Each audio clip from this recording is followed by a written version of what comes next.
各位线上的朋友，大家好，我是外贸协会的詹专员，欢迎来到全球市场趋势分析研讨会。本期节目将来带您介绍欧洲电动车的市场商机。2020年受到疫情的影响，全球的车市都大幅的衰退，所以只有电动车它逆势成长。2020年较2019年成长了将近 20%， 达到了240万台，而今年更是预计可以达到 40% 的成长，达到了340万台。可见传统的车市已经受到了很大的冲击。所以外贸协会特别邀请了3位重量级的讲师。第一位是来自荷兰恩荷里芬理工大学的 Auke Hoekstra， 德国伊木360的 Robert Metzger， 以及最后是我们德国博世公司的资深软体工程师李纪远先生。我们邀请他们3位来为我们介绍他们的专业看法与观点。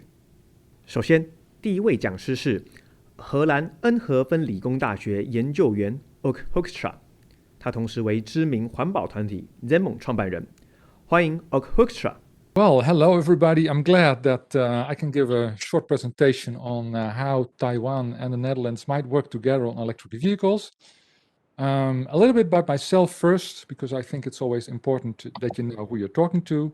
You can skip those introductory remarks and immediately go to the slide called EV, electric vehicles, to get my opinions about that. And you can even skip that and go to the market. But anyway, first a little bit about myself. I'm Auke Hoekstra. I work at the Technical University of Eindhoven, and I have my own consulting company. And 15 years ago, after working on internet and smartphones, that sort of thing, quite a while, I thought it would be really nice to have a sort of a life goal that I really believed in my work.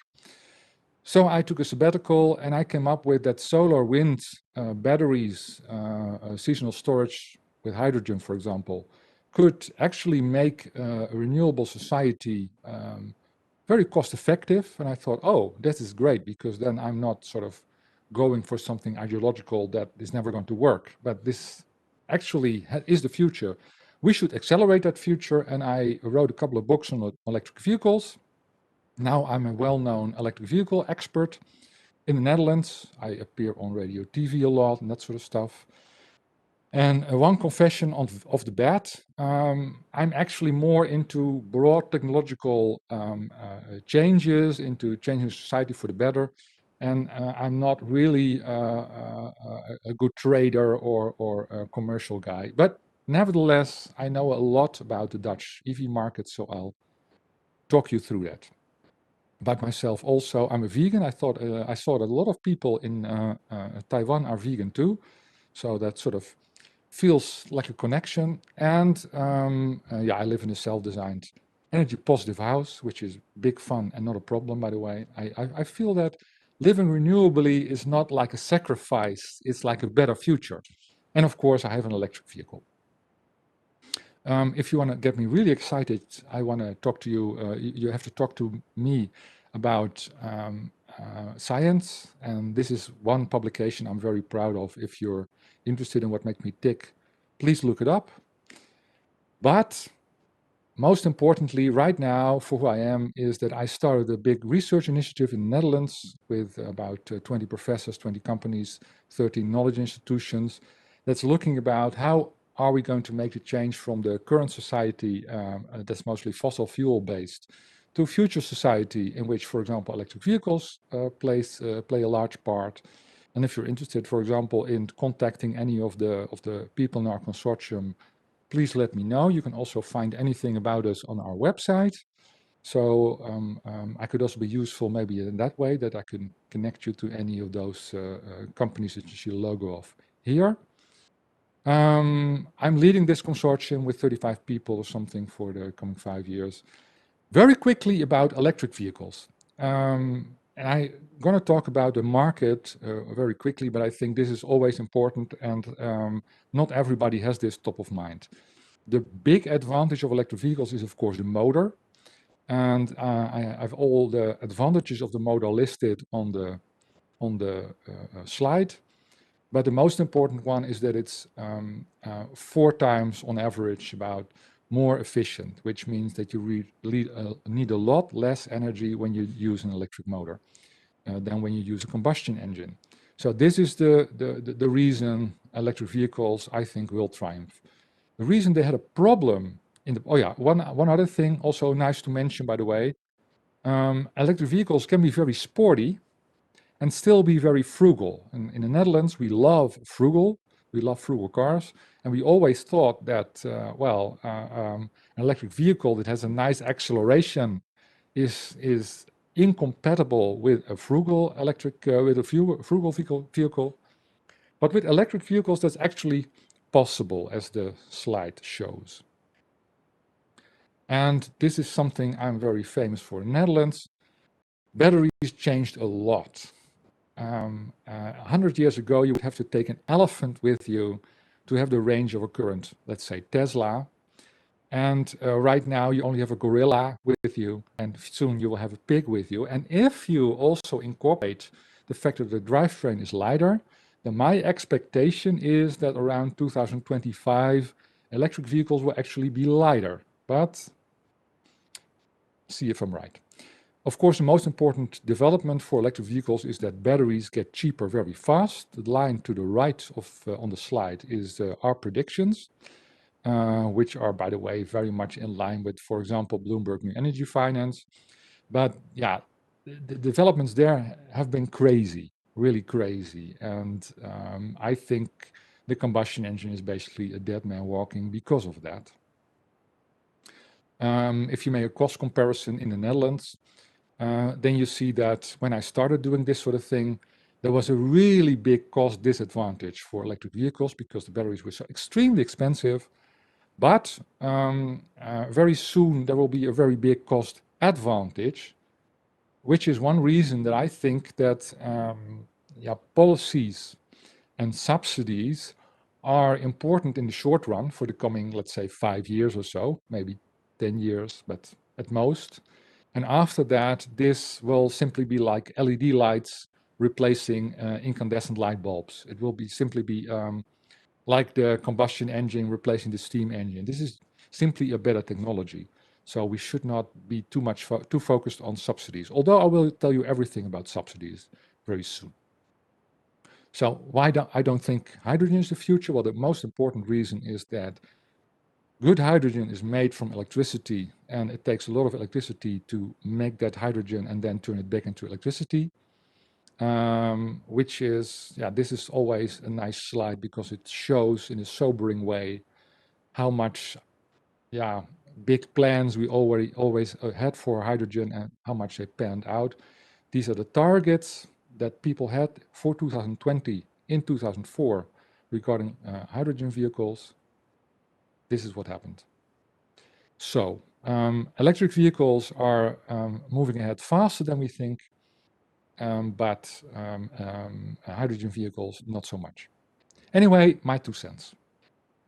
Then, the market in the Netherlands. As you can see,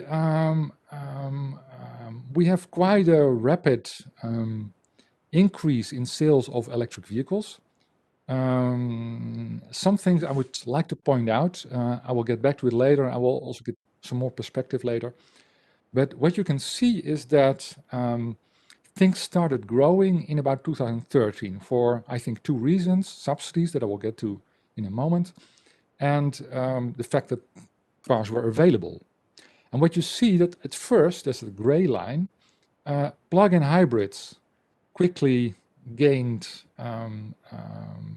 market share. And then after 2016, they flatlined. This has everything to do with subsidies that I will talk to shortly. What you also see is that basically the fully electric vehicles have seen a very predictable increase in sales, and you see some peaks which have everything to do with subsidies. It's end of the year when everybody wants to use the good subsidies before subsidies get lowered. But you also see that basically this is a very predictable and fast-growing trend. This is not completely subsidy-driven. So if you talk in terms of market share, which is probably saying much more, then you see that there are certain peaks all of a sudden, which means that a subsidy is probably going to end and people want to get in some sales before the subsidy ends. And you saw that at the end of 2019, there was a super big spike. Now, many of you might want to know, if you're sort of paying attention to this, yes, but what happened at the end of 2020? Well, 2020, we had a really, really big spike. So in the end, 25% of the cars sold in the Netherlands in 2020 were electric vehicles, and 21% were battery electric vehicles. So no plug-in, but completely electric vehicles, which is a lot more than the year before that, which was only 15%, which also was a lot more than the year before that, 2018, which was 6%. So we went from 6 to 15 to 25%. Actually, in December was a crazy month with about more than 70% of cars being electric. The Tesla share is actually very low this year, and this has everything to do with the fact that the ID3 has become super popular in the Netherlands. Volkswagen ID3, although a lot of sales of ID3 have been self-registrations, which has everything to do with the European subsidies. But anyway, this gives sort of an overview of the market. Then, I wanted to say something first about EU regulations, because I think the Netherlands is going to go much faster than the European Union, because the European Union has some very strict rules that basically are so full of loopholes. I think that the coming 5 years, so after 2021, I think there will be a slower growth. So just so you know.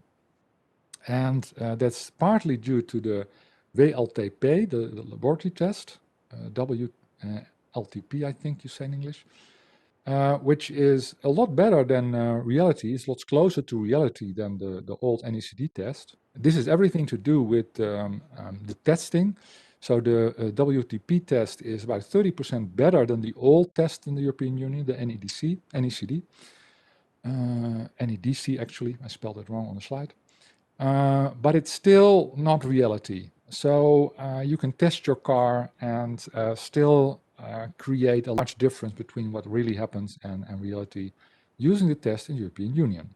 First problem.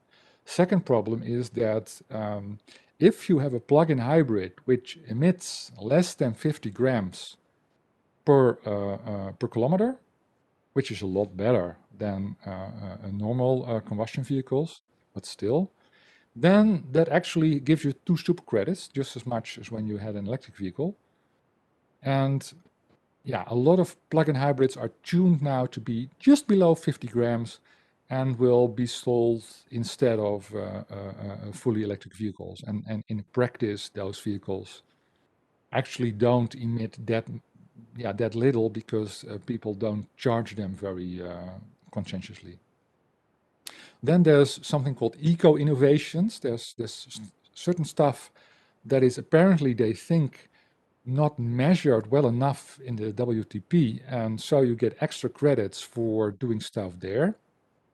But it is, in the end, also leading to a lower emission. So basically, it's double counting stuff. So you can basically do all kinds of stuff that's called eco-innovation and sell more combustion vehicles. And then the biggest problem is that as vehicles get heavier, you can emit more CO2. And vehicles are getting heavier. So we are afraid that a lot of manufacturers are going to make their vehicles as heavy as possible and then say, oh, but now I don't have to sell so many electric vehicles.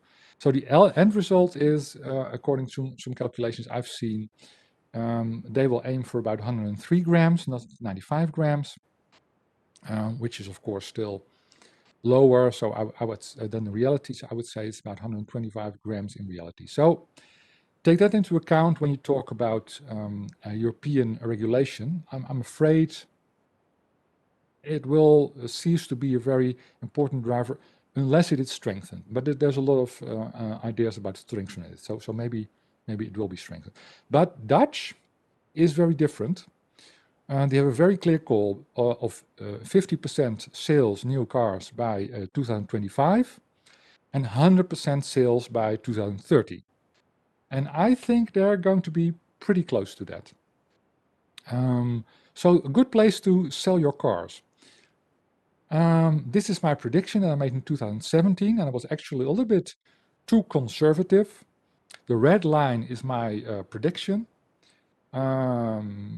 which means that you see a red line and blue line. The blue line is actually what people would be driving in my Asian-based models if they were just looking at total cost of ownership. But the red line takes into account that there's all kind of psychological barriers to buying a more expensive car that has a lower TCO, lower total cost of ownership. So this is what I predicted then. Right now, as I said, in 2020, we are at about 25%, and I was guessing 15%. So I was too negative. On the other hand, you cannot go higher than 100%, so I think the curves will still be close. My good friend, Professor Maarten Steinboeg, on his blog, has also made some predictions that he updated, I think, just a month ago. And he is basically predicting that 50% of new sales will be electric vehicles by 2025, which is 2024, sorry. I think it's 2025, which means that it's very close to what the government actually wants. So it's going very nicely, actually. So why is that? Well, I think most importantly, let's be honest, it's subsidies. People in the Netherlands are very much always looking into how much things cost, and not so much in how cool they are with certain stuff, not so much in status, very much into cost, basically. So price signals is something that really works on the Dutch population. And the most important financial incentive to buy electric vehicles is the bijtelling, as we call it. You could say the tax addition. What it means is if your employer gives you a car, then you have all kind of tax advantages, which makes it cheaper than a privately owned car, and we compensate that through this bijtelling, through this addition. And it basically means that you have to add 22% of the value of the car as you bought it from the factory to your income for that is going to be taxed every year, which means that 22% of the price of vehicles added to your income, and then you have to pay 40% income. Most people in the Netherlands, some people are a little bit higher, 50%. Some people pay nothing, but then they are very poor and don't buy electric vehicles. So most people really are in this 40% bracket. And for them, it means that you pay 8.8%, basically gets out of your pocket money of the price of the sales price of the vehicle every year. So if you drive if you buy and then drive a car that costs you 40,000 euros for 5 years, you will actually have paid almost 50% of that car as expenses over that period, 17.6 thousand euros. As you see in the table below the text I just recited, you see that the bijtelling, the addition, is going to be larger and larger and larger and will be the same for electric vehicles as for normal vehicles in 2026.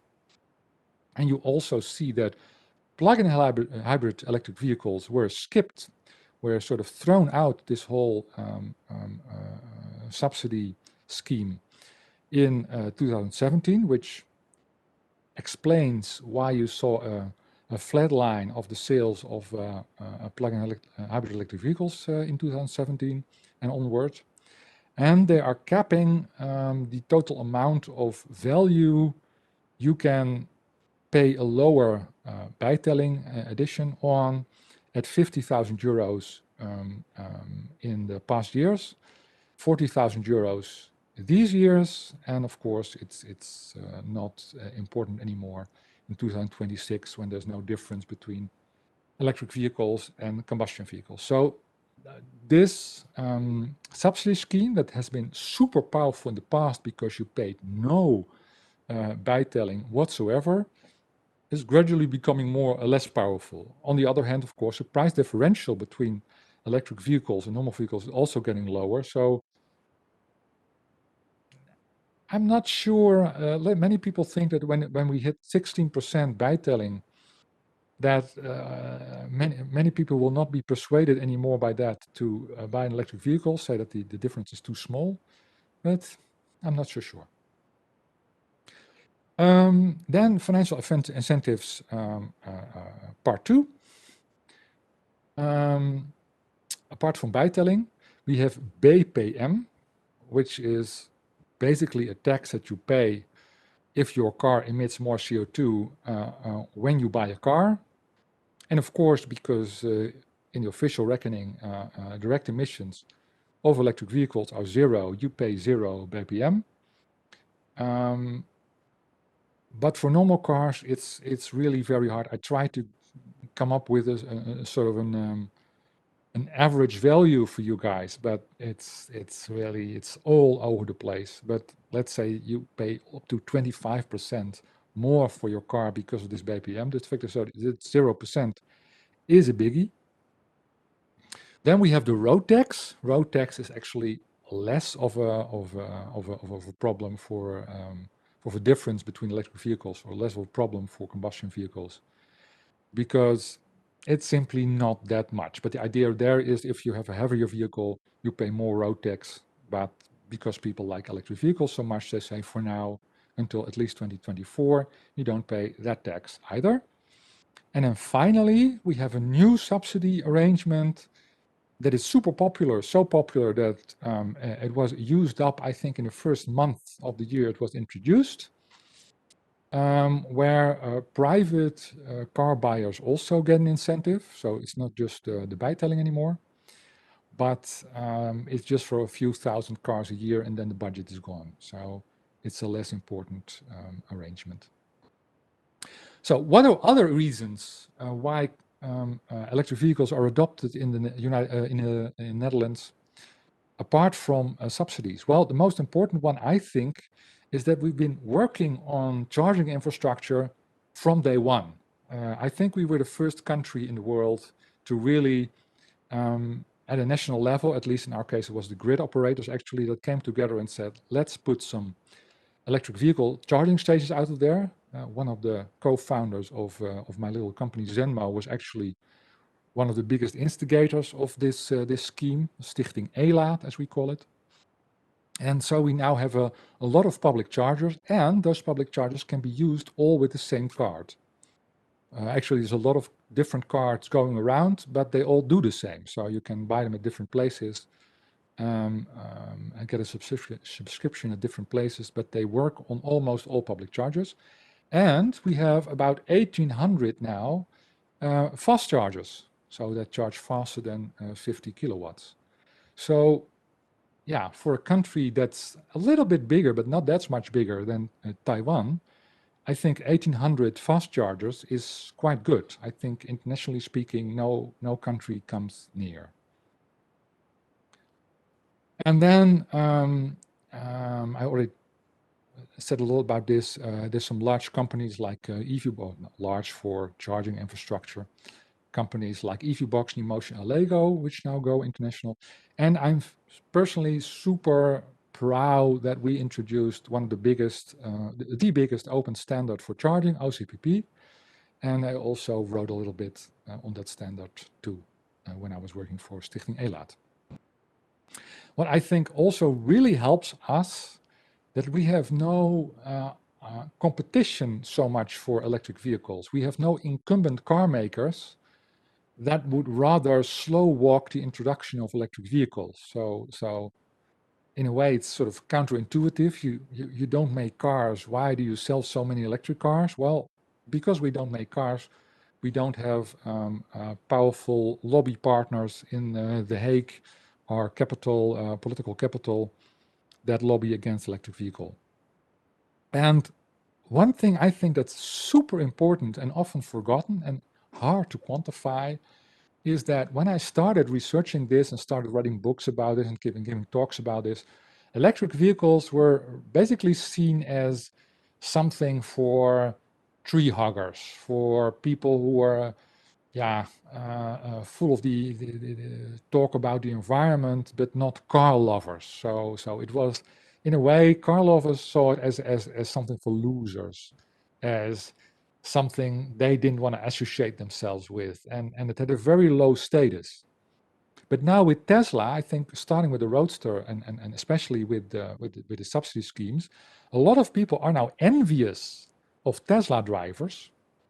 And that really creates a sort of a very strange psychological effect that all the anger about all the subsidies that go to Tesla drivers make them very, very desirable. So electric vehicles, in a way, become now very desirable because everybody is mad at the fact that people get so much subsidies, or a lot of people are mad at the fact that people get so much subsidies. So it's an interesting dynamic that because people are mad at it, we get lower and lower and lower subsidies. But at the same time, that same dynamic makes them more desirable psychologically. A question that I also got was, why are there no car makers in the Netherlands? You guys are so innovative, why don't you make electric vehicles? Well, actually, we have a couple of them, but they're very small. Like Lightyear, I work with Lightyear a lot. I think Lightyear is really advanced. They win the solo race all the time. They won the solo race all the time, the same team. And now they're building electric vehicles that have solar panels built in and are super, super, super efficient and light. You have AMOS, you have VDL for trucks and for buses. You have DAF. But for normal cars, we don't have that many. I think it's mostly because cars and status that is associated with them is less of a thing in the Netherlands than in most other countries. It is something in our Christian Calvinist, I think, background that showing your wealth is somehow not done. Which makes cars something that we basically use almost like, don't look at us, we're just using our car, but it's not like I want to get status through this car. Then I also really see that we're super proud of bikes, the fact that we are sort of that we use bikes a lot, and also in our cities we have a lot of room for bikes. I think city planners are much more proud of that than of the room and of the roads they provide cars, which also gives a sort of a mental focus there. And logistics concept, I don't know why this is, but we are the logistics hub, I would say, of Europe. And we really love sort of optimizing mobility schemes. I see this over and over again. I don't know where it comes from. Just like German people love to make mechanical engineering stuff. I don't know where that comes from. We love optimizing logistic concepts. And cars are simply not that optimized. So we like car sharing schemes as a sort of a mental exercise, bikes, all that sort of stuff. Then there's also that we're not really big risk takers usually, and you have to be a really big risk taker to start a company producing cars. And we also like basically to optimize the supply chain, that sort of stuff. And there's actually a lot of people in the Netherlands that work on cars, but then in the supply chain. Then finally, some tips. Yeah, as I said, I'm not really someone who thinks like a trader or how you could make the most money in the Netherlands with electric vehicles. That's simply not my thing. But I do see the electric bikes really take off in the Netherlands. And actually, there's a lot of money to be made there. And I think in the future, more and more cities getting denser and denser and denser. which necessitates some alternative to private cars. It's really unescapable. And electric bike sharing, for example, could be a really good idea. Then there's, I have a very strong conviction that the idea that heavy trucks, which cause a lot of CO2 emissions for road transport, the idea that they cannot be electrified, I think, is a misconception. And I've been working on this for about 5 years now, writing a lot of reports on it, asking people, why do you think they're not possible? And basically, they have a very outdated idea about the weight and the longevity of batteries.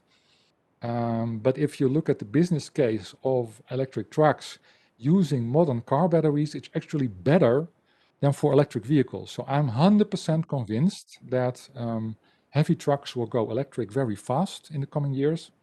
I think starting end of this year when the Semi comes on the market, the Tesla Semi. So there's, I think, a really interesting market. And in the Netherlands, we make a lot of trucks, we make a lot of buses. So you might want to look into this, and I could introduce you to parties like DAF or VDL or AMOS. Then I think small autonomous vehicles are, yeah, I personally believe 100% that they are going to happen. Self-driving is like something that most people, I think, don't believe in yet, but I wouldn't know why self-driving wouldn't be a thing. And once all cars are basically taxis because they can do self-driving, then car sharing becomes a very, very different concept, much more interesting concept, I think.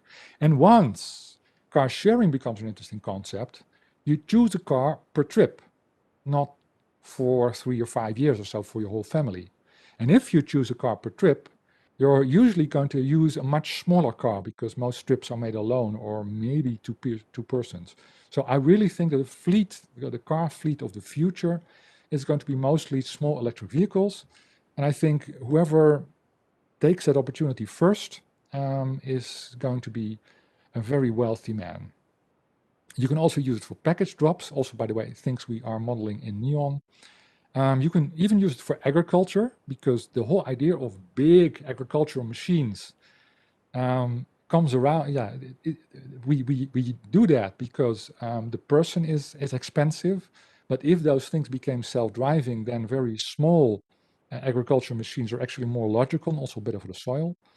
I think for teleconferencing, the whole idea that you can manipulate the camera on the other side and look around and basically have an avatar going towards somebody will really get a boost, this whole industry. Partly because it becomes much more easy to do that with modern technology. And of course, because COVID has shown us that virtual communication is going to be increasingly important. Then electric ships, don't forget about ships. Don't only think about roads, think about ships too. And the Netherlands, we are leading in that respect. We have some very, very large ship builders and many of them, both for luxury ships and for, let's say, utilitarian ships. So I work closely with Damen and Royal EAC within Neon. And I think the future is also electric airplanes. Short distances at first, but still. Finally, my tips. I think if you come up with a sort of a turnkey concept that you can go to a certain city and say, we could introduce public transit 2.0 in your city, and we have a whole concept for that, including bikes, including scooters, small autonomous electric vehicles, the works. A lot of cities will be interested in that, and there could be a really big added value and profit in that. Super fast chargers are something that's developing very quickly and is super interesting, I think. But that market is still completely up for grabs, so it could be interesting to work on that too. I know a lot of parties that I mentioned in the slide that are also working on that. Then we are starting a battery competence center in Eindhoven. Actually, to be quite honest, since we don't have a big battery manufacturing facility in the Netherlands either, this competence center is not going to be world leading in terms of how many people work there or what they know, but for testing and buying, they will be really good. And working together with them, you can at least sell a lot of batteries, so that could be interesting. And finally, basically we're the logistic hub of Europe. I often say a lot of goods come through Rotterdam, for example, and are distributed all over, at least part of Europe through Venlo or the province of Brabant, if you take a little bit larger where I am located. So could be interesting to look at Netherlands also simply as a distribution hub. Basically, that's also what Tesla is doing. They are using Netherlands as a way to do some assembly, but mostly to use Rotterdam and ships and then bring the Teslas to a large part of Europe. So that's my ideas of what Taiwanese people might want to do with the Netherlands. I hope I've given you a short overview of how things work in the Netherlands, why things are growing this fast in the Netherlands, subsidies, but also the way we look at cars. And maybe some ideas of how you could work together with the people in the Netherlands. And know one thing, people in the Netherlands love to work together internationally, much more so than many other countries. We all speak English, and we would welcome any cooperation with our Taiwanese friends. So with that, thank you very much. 谢谢。未来我们还会就医材、5G、绿能等重要议题，邀请国际重要的知名的讲者来为您分享最新的观点与市场资讯。第二位讲师，让我们欢迎德国 eMove 360 Robert Metzger 总经理。Good afternoon, ladies and gentlemen. I'm Robert Metzger, the CEO and publisher of eMove 360, and I'm very glad to get the chance to present you the European electric vehicle market and eMove 360 today. Today's topics will be the electric vehicle industry market in Germany and Europe. I think that's maybe for you the most important point. And then support and regulations for the EV industry in Germany. And last but not least, of course, I would like to give you some recommendations how to enter the European EV market, especially as we do eMove 360, especially there's a focus on eMove 360, but I will also give you an overview how to enter the market through other shows or other events or things like that.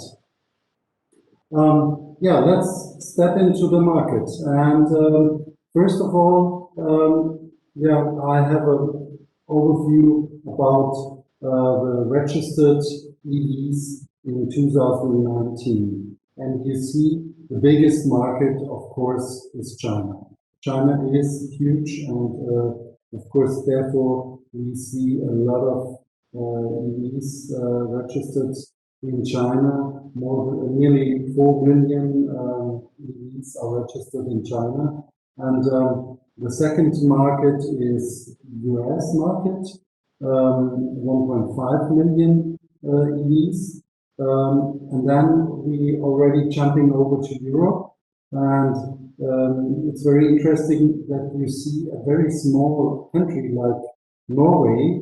Norway is a small country with 3 or maximum 3 to 5 million inhabitants, and they have already 370,800 EVs on the road. Japan is not bad, especially due to Toyota. Then France, Great Britain, and now Germany. And you will see in the other figures later on that Germany is now growing very fast. It's the fastest growing market in Europe at the moment. The next are Canada and Sweden. This slide, I think, is very important and gives you very nice insight. First, you see here the fastest growing countries. And that would be my question actually. Why is Taiwan now so fast growing? 900% growth rate the last year. Then India, 450% growth rate. And then you also see already Germany with a growth rate of 220%. That's really incredible. Also the countries next to Germany, which you can reach very well if you go to German trade shows, for example, or if you step into the German market, then you reach also the markets around very well, like Czech Republic, Denmark, the Netherlands, Austria, Switzerland. They are all very close to the German market and very related to the German market. Another very interesting figures are the highest BEV share in the market. And you see still Norway is leading in Europe. It's nearly 50% of all cars in Norway are already now BEVs. And also in Iceland it's very good, in Netherlands it's very good.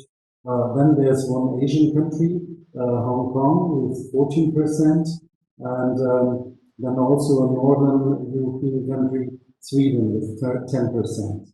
And yeah, the reason for that is Norway, Iceland, Netherlands, they are all providing a lot of support for EV drivers. It's not only tax reduction. In Norway, 50% of the tax, actually the price of the EV is 50% lower because of the tax reduction. And they can use bus lane, they have free of charge parking lots and all these things, and they do it since 5, 6, even 7 years now. And that's the reason why Norway is so strong in battery electric vehicles. And also Netherlands, they are pushing very much. The next slide is a very promising slide actually.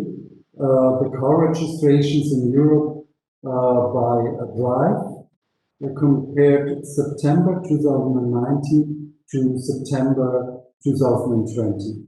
And you see in 2019 we had a share of BEVs of 2% and hybrids of 8%. All the other new cars were still diesel and gasoline. Just a few of them are less than 1% are gas cars.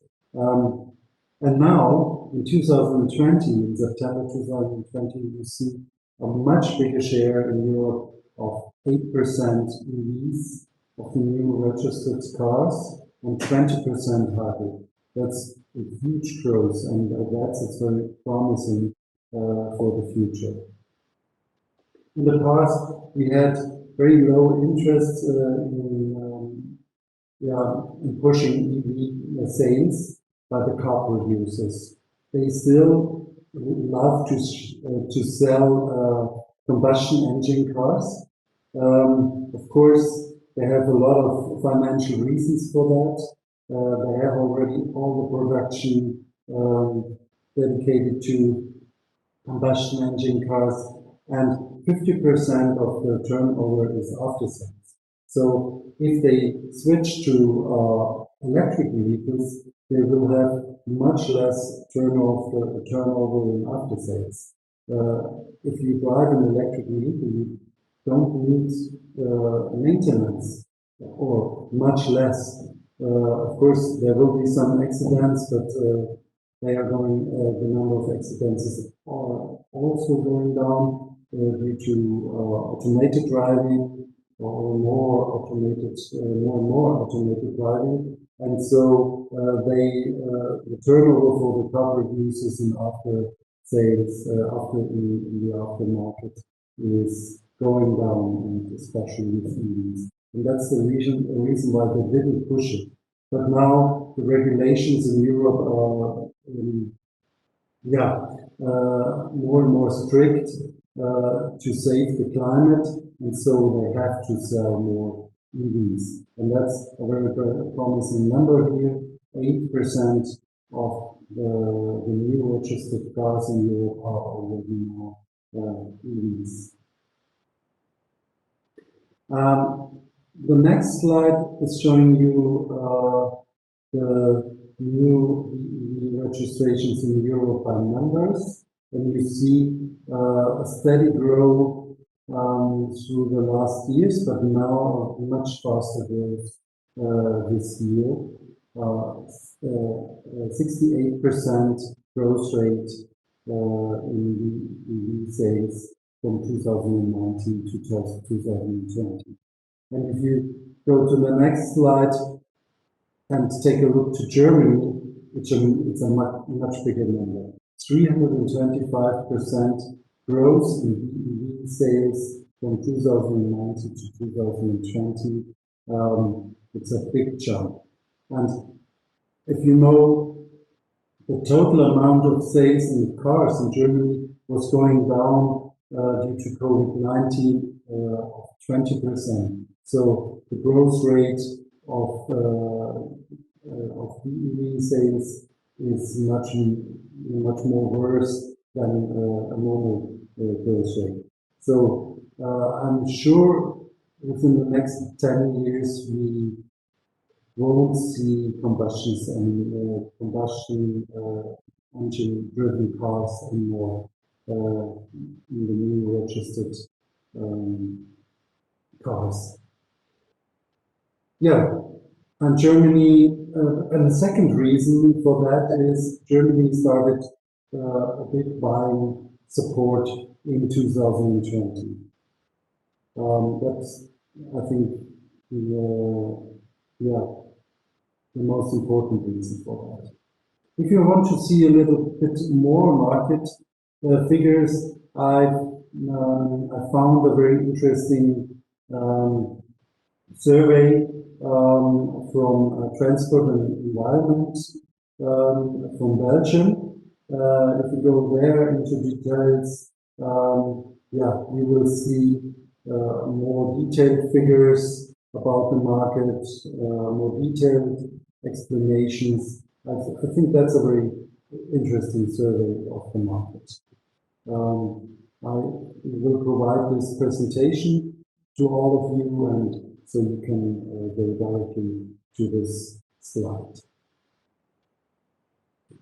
Yeah, what's interesting, the leader in the European market in 2019 was Zoe, and it was followed by the Model 3. Actually, you cannot compare those cars. We know Zoe is a very convenient small city car, and the price is half of the Tesla Model 3. Tesla Model 3 is always, if you drive it, it's already a little sports car. So you cannot really compare them, but these are the leading cars, the leading EVs in the European market. And but the others are coming up very fast, like the Volkswagen e-Golf, Audi e-tron, especially Volkswagen ID.3. That will be a big success, I'm sure. Even also Peugeot is coming up.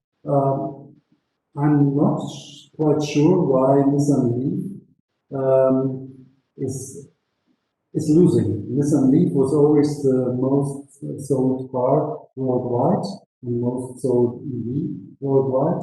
But now, compared to the Renault Zoe and others, it's a little bit slower. On my next slide, I think that's a very interesting slide for you, because I think there are a lot of startups also in Taiwan now. And I wanted to give you a small insight into some of the startups in the European Union. And I pointed out nearly 10 startups. There was a startup called Street Scooter. He's already bankrupt or nearly bankrupt, so maybe you want to buy it. They produced a very interesting car for the German post, for the German mail, DHL, and but DHL, they stopped buying this commercial vehicle, and so I think it's not so easy for Street Scooter now. But that was a very nice development. It was a startup out of the University of Aachen. Another very interesting startup is Sono Motors. They producing smaller cars like the Renault Zoe. They coming up very fast. Ego is also a producer of a small car, but I'm not sure. They changed the investor was changing, so I'm not sure in which direction this is going. Of course, the Polestar is a very promising car producer. It's a daughter company of Volvo, so a daughter company of Geely, actually. And so Polestar will be very interesting. I get the chance to have it for the next week. So on Friday, I will receive one Polestar to test, and we will see the test results in our next EU360 magazine in March. A sports car and also a supplier is Rimac from Croatia. Maybe we should go into some of these homepages, like the next one, Walter Truck. It's also a small commercial vehicle, or Isera is a small commercial vehicle. Trigo is a mixture between a bike and a car. And Nicolino is also a very small, tiny car, like you see from Sono Motors or from Ego. Let's try if it works. Maybe we jump into Walter Trucks on the homepage. I hope that works very well. You see, they have commercial vehicles on one platform, and it looks very futuristic, very easy to adopt, and I think that's a very interesting concept. You should just jump into these links, and then you see these very interesting startups in the European market. We've got to look into the EV sales, but another very interesting market are the charging stations. And a lot of companies, even from Taiwan, are going into this market because finally, at the end, each public parking lot, or the parking lots in the parking houses, they need to have a charging station in the future, although the private parkings. And so that's a very promising market. And you see, it's growing, it's steady growing, but with some stats in it. And you see in 2020, it could be more compared to the battery electric vehicles. So there's a big chance for charging station producers from Taiwan to jump into the German and European market. The same on the next slide. You see in the European market the growth rate of fast charging stations is a little bit higher than in Germany, but that's also a very interesting market for Chinese companies, I'm sure. And the third important part, or the third important market, is the battery market. The lookout for the battery market in the next years. Now we are here in 2020. Now the demand is 50 gigawatt hours of batteries for battery electric vehicles and photovoltaic electric vehicles, but it's growing tremendously in the next 20 years or 15 years. In 2035, the demand will be more than 1,100 gigawatt hours here in the European market. So, jump into the European market, especially to the German market.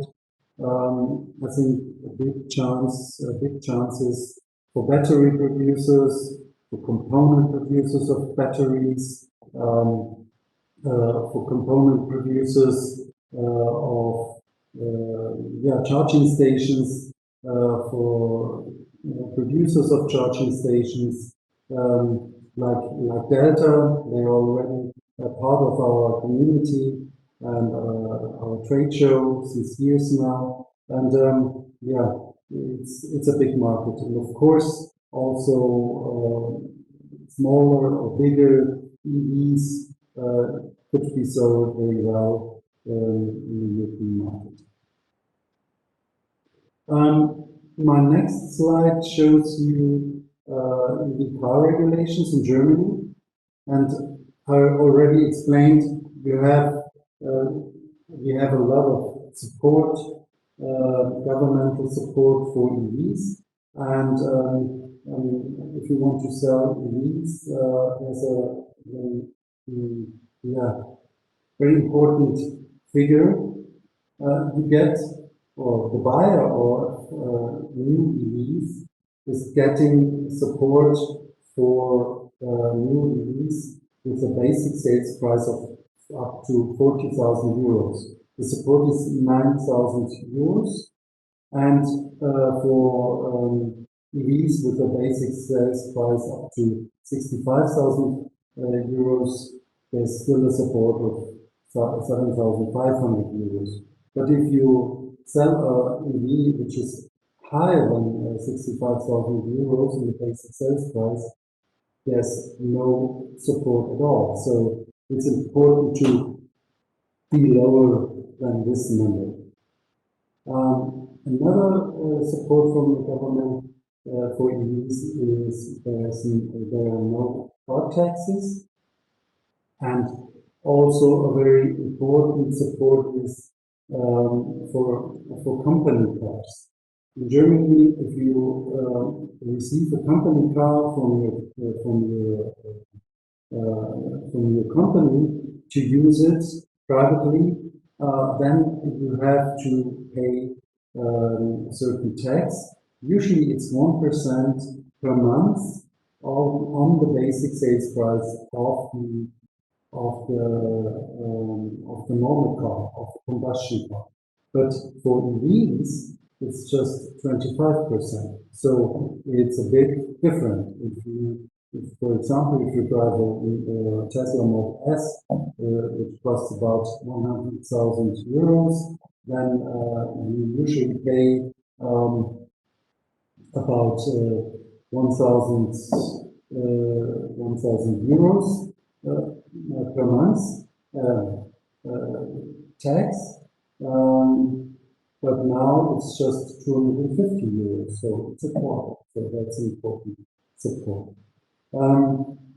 Other supports are free parking lots in the cities, of course, free parking at public charging stations. These are the supports from the German government for EV drivers. For suppliers from Taiwan, a very important point, you always need to get homologation for your products from the TÜV, the technical survey company in Germany. You have other companies which are doing this, like Tegra and so on, but this homologation will be very important to enter the market. So, first of all, if you have a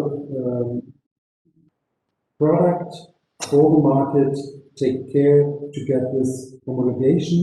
Even if you have an homologation in Taiwan or in other countries, you need a special homologation from companies like TÜV for in Europe. So the good news are if you have an homologation in one of the countries of Europe, you have it for all the countries of Europe. So that's an important one to enter the market.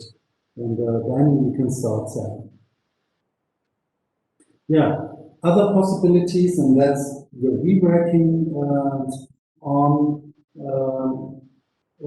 are trade shows, conferences, awards, magazine news. These are possibilities to enter the European market. And we are helping you with Move 360. It's the brand for Mobility 4.0, electric, connected, autonomous. We believe the future of mobility is electric, connected, and autonomous. And if you saw all the figures before, you believe it too, I'm sure. What we did, we put now with COVID-19, we started to put a digital hub, you can say in front of a trade show. Usually our main business was doing trade fairs and conferences, but now we're becoming more and more digital, and I think that's an important key to enter the market. To join the digital clubs, digital hubs where you can meet other people, and of course I'm promoting our digital hub in 360, but at the moment I do not know any other digital hub for the market in Europe. What we also do, we do smaller events like the Monday events once a month. We do the 360 award,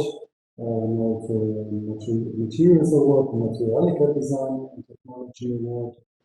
We do the new 360 magazine, we have a news portal, we have a lot of social media groups and pages, and all combined of www.news360.com. So these are, this brand is really a good opportunity to enter the market. Of course, there are competitors to us. Of course, there are different shows, different conferences, how you can enter the market, but we are at the moment, I'm sure, the biggest worldwide in electric and autonomous mobility.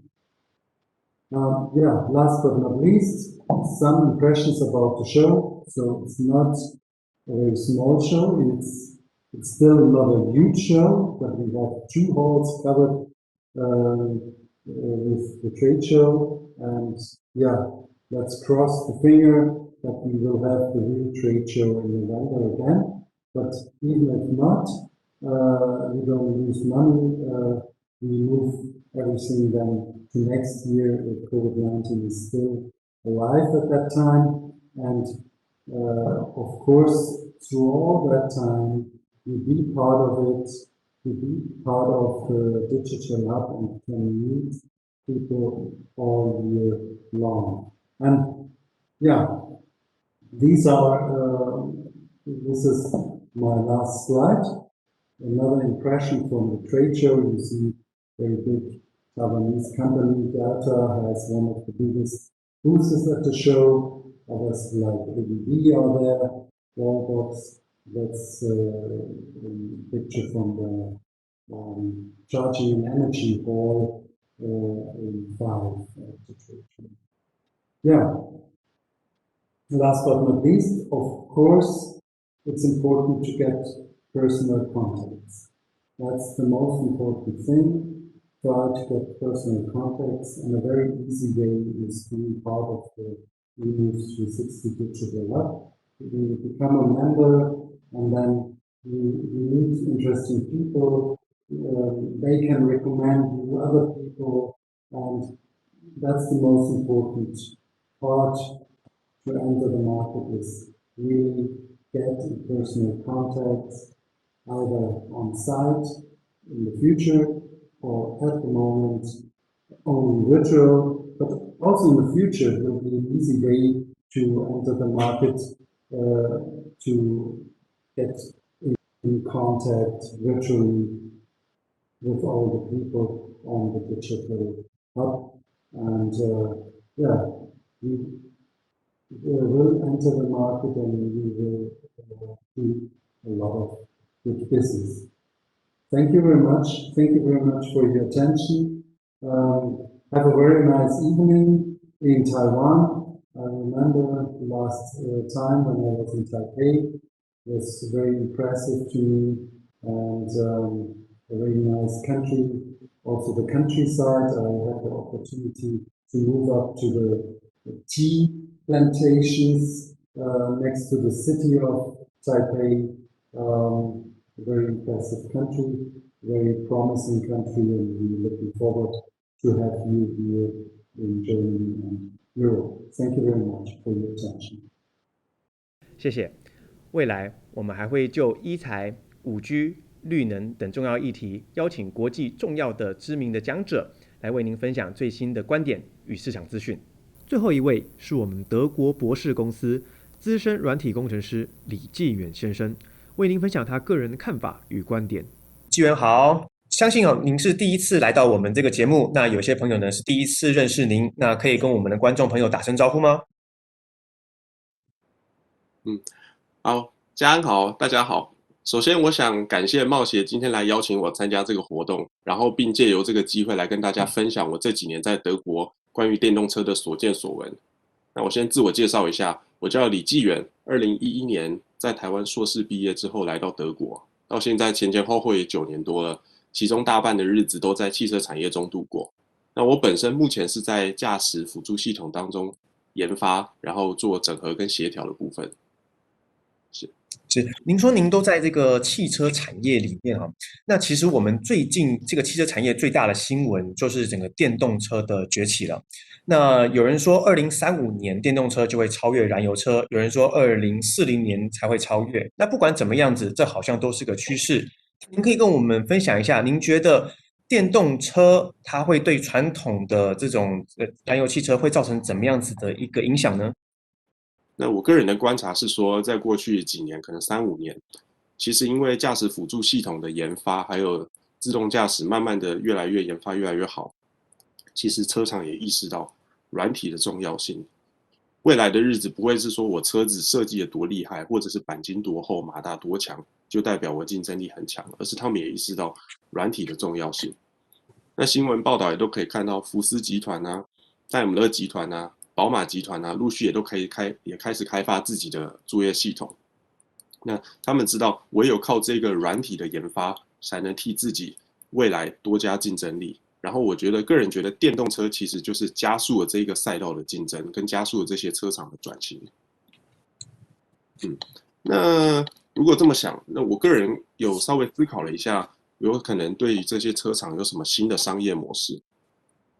首先第一点，传统的汽车、燃油车在路上开，不管你是汽油或者柴油，那没有油的时候，你就必须去加油站加油。那加油站大家现在都知道非常的普遍，所以我可能把车子开过去，转个转角，找到加油站，停个5分钟、10分钟，油加满了就可以走了。那这个部分，我想在电动车上也是可以参考的。传统的车厂不需要，我不一定要去造一台电动车，我同样可以在电动车市场这个蓝海赚到钱。比如说，我可以建设我的基础设施，电动车同样需要充电。来获得它的能源。那大家也知道，充电其实相对于加油需要花比较久的时间，我可能快则30分钟、40分钟，久一点可能要到1个半小时才能把我电池，如果比较大的纯电动车的话，充到80%。也就是说，我需要比较多的时间来完成每一台车充饱的这个工作。那相对的，我的充电桩可能就必须要变得更普遍。那除此之外，前面说到电池有一些保护的问题，那我们如何可以有效率的让电动桩，让电池可以维持在很好的工作范围内？我们也可以考虑智慧电网。再把电有效的分配到各个车子的地方，然后在它电最少的时候，先赶快给它多充一点电，然后在它快到锂电池快充满的时候，稍微给它比较少一点电，把这个电移去给别人，有效率的充电。所以我觉得这个部分在基础设施上着手，对传统的车厂其实也是一个很好的机会。那第二点就是电池租用服务，这个 Battery as a Service， 这个有点像是 Gogoro 在做的概念。那大家当然都知道，汽车的电池不像机车的电池，这比较小，我可能可以自己一个人就把这个电池换完。那汽车的电池的行为可能就比较像是我把车子开到一个可能换电站，然后这换电站有点像是传统机械车位吧，你把车子开进去，然后里面的门就关起来，然后里面的机器甚至是机器人就会开始自动帮你更换电池，换一个已经充满的电池给你，可能5分钟、10分钟之后把车子开出来，就把它移出来，然后你就可以开走。那这个也大大的可以节省像我们刚刚说充电可能要比较长的时间的这个问题。驾驶可能就像跟一般去加油5分钟10分钟没有什么差别，之后你就可以把这车子开走。所以我觉得这个部分也是传统车厂很可以考虑的部分，如果他们在电池方面着手特别深的话。那第3个点，刚才提到电池的寿命其实是关于这些车厂未来一个很重要的问题。那他们要如何有效率的提升电池的寿命？有一个很重要的点就是他们可以透过软体去分析辅助驾驶，然后它的驾驶模式，比如说有些人喜欢踩油门就一次踩得很大力，那这样就会造成电池急速的快速放电，那这个其实对电池的寿命来说也是比较伤的。或者是像刚刚说的，锂电池要维持在一个最有效的工作范围内，不会也减少它的寿命，也不会充到饱，那可能就可以透过你车子快要没有电了，在真的没有电以前，有效率的提醒你该去充电了，然后在你快要真的充饱之前，就告诉你说，你可能不需要再充电了，可以提升你电池的寿命，可能可以维持在比如说锂电池最佳的工作范围内这样子充。如果你只是平常的上班族，每天这样开出去回来充电，事实上这样就非常的足够。那还有下一个点我觉得也是非常有发展空间的，就是从传统的硬体定义转向软体定义。然后这个代表什么呢？看起来可能有点复杂，但其实我跟大家解释一下。以前的车厂在卖车的时候，10年前你买的车开到现在，除了你偶尔把车子开到维修厂，他可能帮你做一些行车电脑的升级，基本上你的车子还是10年前的那一台。当然有一些东西可能损耗了、维修了，这不算。可是硬体上基本上是一样，钣金是一样，引擎是一样，行车电脑也是一样。10年前你没有功能，现在还是没有。那造成很大的问题就是，买新车过来，大家都知道，一落地可能价值就损失了30%，然后也随着时间，这时间价值递减的非常的快，因为这台车没有任何多余的价值的产生。那今天如果我们可以把这个所谓的从硬体定义转到软体定义的概念，就有点像是大家现在都有手机，手机上你可以在很方便的从比如说 App Store、Google Play 下载新的 App， 你可以今天晚上在沙发上想一想，这个 App 我觉得不错，我就下载。同样的概念可以应用在车子上。举一个简单的例子比如说你在买车的时候，买了一台车回来，这车厂可能用很简单接近成本价，把所有的传感器都通通都卖给你。然后你的车子就是最基本的，因为你平常其实只要上下班在市区，你就自己开着去上班下班就可以。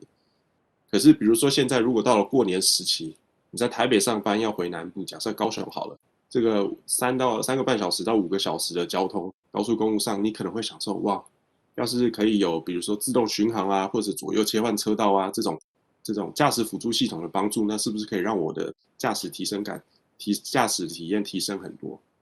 那我们可以想象的一个情境就是，你可能前一天晚上坐在沙发上滑一滑手机，觉得这边这个新功能不错，明天可以让我在开车的时候适度的让我自己的放松，那我就随便点一下，然后按购买。这时候你的车子停在车库，就开始自动开始从网络上下载新的功能下来。就假设我们就自动巡航就可以了。明天你在开车上，可能就可以让你这3个半小时到5个小时非常的轻松。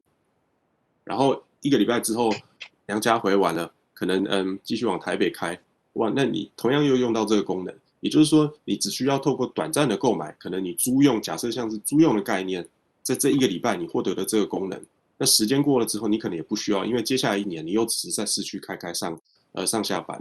那如果你觉得很好，也可以想象说，我可以透过买断的方式，再花多一点的钱，让我的车子永远都获得这个功能。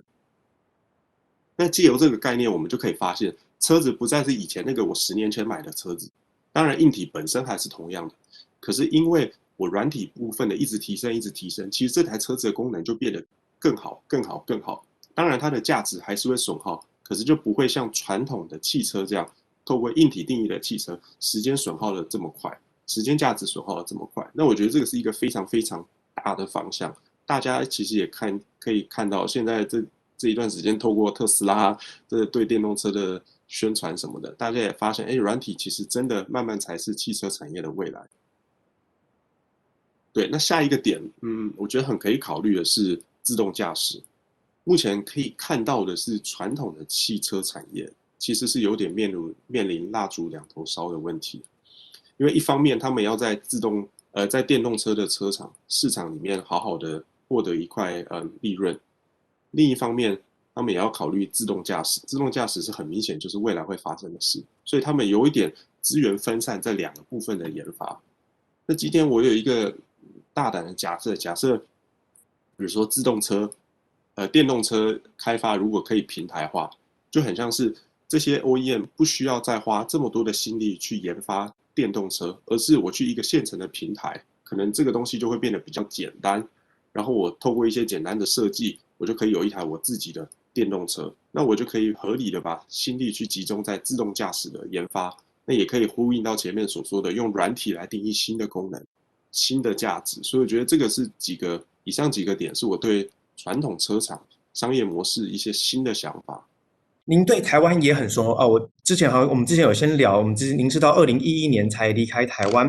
那在这样子的一个情况之下，那您觉得台湾怎么来搭上电动车的这股浪潮呢？好问题啊，就是台湾如何在这个产业上有固定的优势，我们来看一下。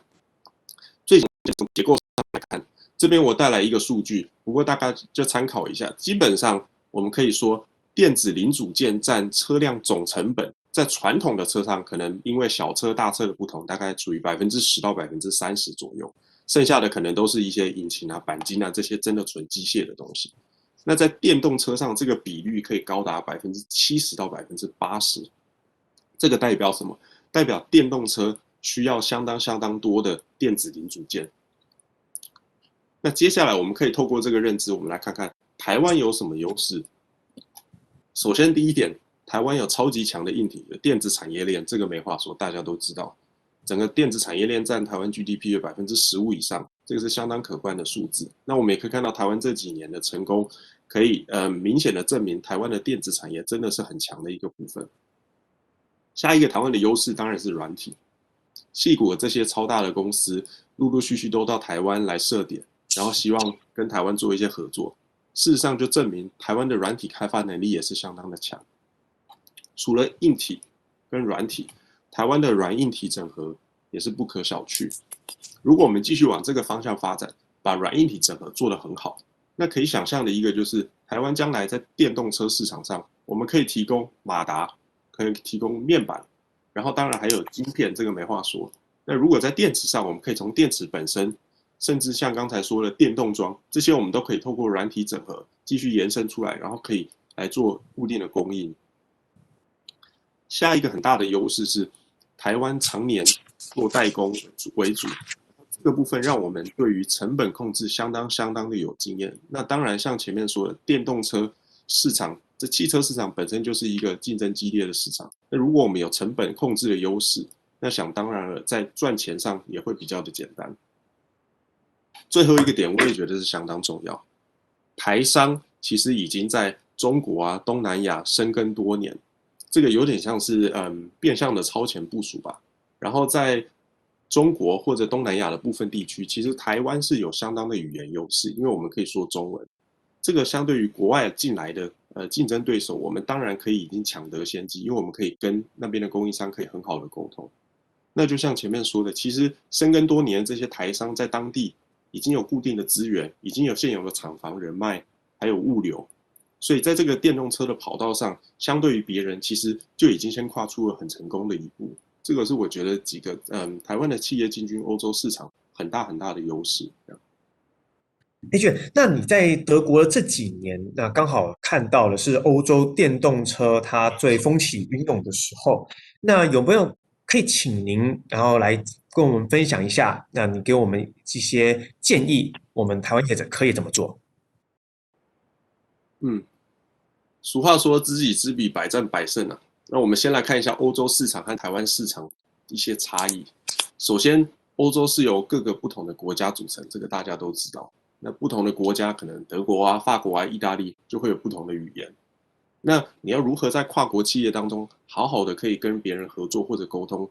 我想以个人的经验，就是英文真的是跑不掉的。在这些跨国企业当中，英文的沟通可能书信上甚至开会的时候都是英文为主，不管你会说多少其他的语言，但是英文还是主要的语言。那这个当然就造成了说，我建议台湾的企业可以在英文上多加琢磨。这个当然首先先包含公司的网站一定要有英文版的，否则你的供应商到了你的网页，你的客户到了你的网页上一看，发现这东西看起来是不错，可是我不了解他们公司在做什么，我也不了解他们公司的背景。如果只有中文，那我可能不一定会鼓起勇气，然后写一个 email 给你，或是你可能就莫名的损失了一些客户。所以英文版的网页绝对是非常非常重要，而且起码要设计的还算可以操作。那另一方面，我想员工的英文程度绝对也是要相当的提升。这个不包含只有 sales 或是客服，一般比较容易跟客户接触。我个人认为 R&D 就是工程师或者研发部分也是相当的重要。那我个人的经验，其实在这边很多很多的技术文件其实也都是以英文撰写为主。也就是说，工程师如果提升了他的英文能力，事实上你在找资料、收集资料或者做一些研究的时候，你也有更多的资讯的来源。那有了这些，你可能就对于未来的趋势，发展可能更了解，或是产业的一些消息，因为很多的新闻甚至也都是英文翻译的为主，这样。对，那当然地域的差异，语言是一个，还有一个很明显的就是法规，不同的地区有不同的法律，这个大家都知道。那首先最简单的，比如说废气的排放，汽车可以排放多少的 CO2，或者一些其他的一些废气，在不同的国家一定不一样。这个代表我可能在台湾做的规范符合的标准，不一定到欧洲或者不一定到美国也符合，所以我要去了解当地法规的部分。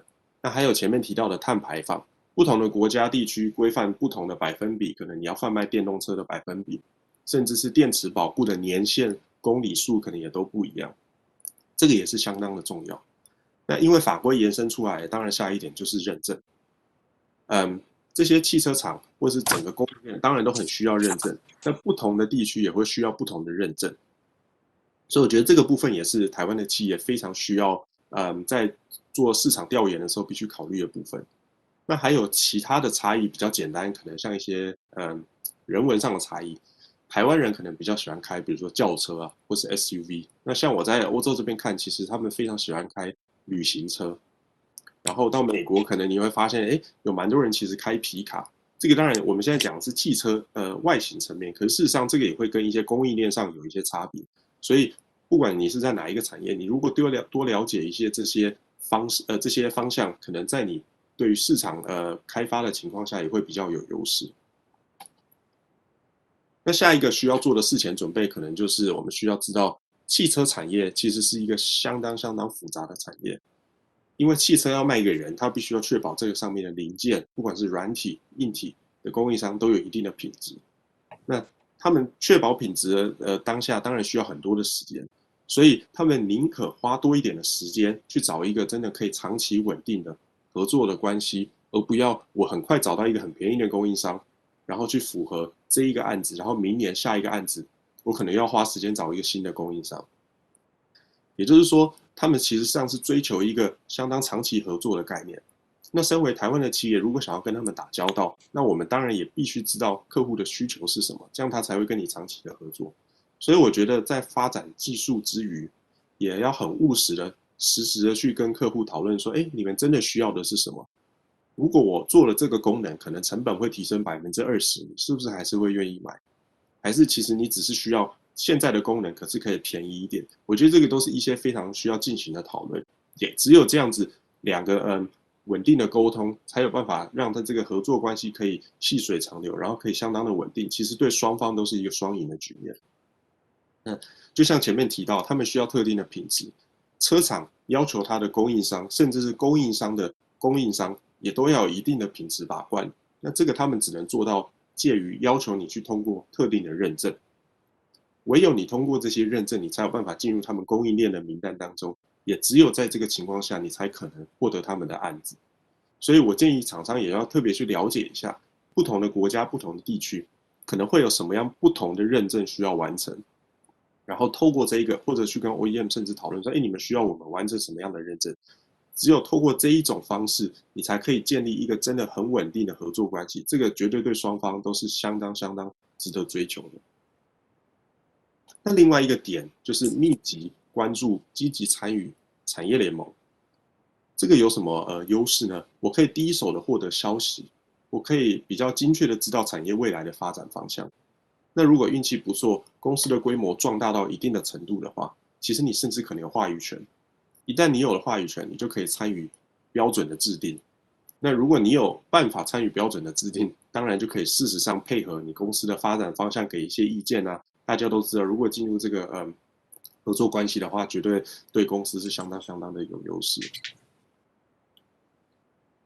那下一个点，我觉得台湾有一个先天的地理优势，就是台湾小，所以地狭人稠，相对于大家都比较靠近。很多公司其实都是在可能你去看台湾就这么大，那相对来说可以很简单的进行本土的垂直整合，就是整个汽车产业链的整合。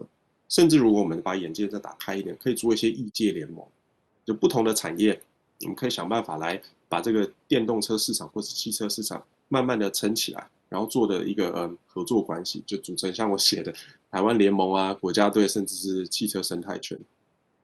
上个月我看到鸿海集团就提出了他们自己的平台，然后也很欢迎产业结盟，我觉得这个就是一个很好的开头。那今天不管是鸿海这个平台，或是之后的其他的公司推出的平台，可以想象今天这个概念如果延伸到最后做得相当的成熟，台湾 maybe 可以透过这个平台提供一个汽车整车的 solution。那国外的厂商如果想要建造电动车，可能就可以来直接跟我们买这个平台，使用我们的底盘啊、动力系统啊，甚至是模组。模组当然包括了相机啊、雷达啊，还有光达啊。那这个也配合前面的软硬体整合的优势。那台湾其实在这方面，我想是相当的有竞争优势的。那前面有说到，如果我们可以把电动车的开发平台化，这些汽车的厂商也会很愿意花钱去来投资这个部分，因为相对的另一方面，他们就可以把资源、人力开发资源跟金钱真的去着重在自动驾驶的部分，就是透过软体升级、软体定义这个部分来竞争，跟其他的车厂竞争。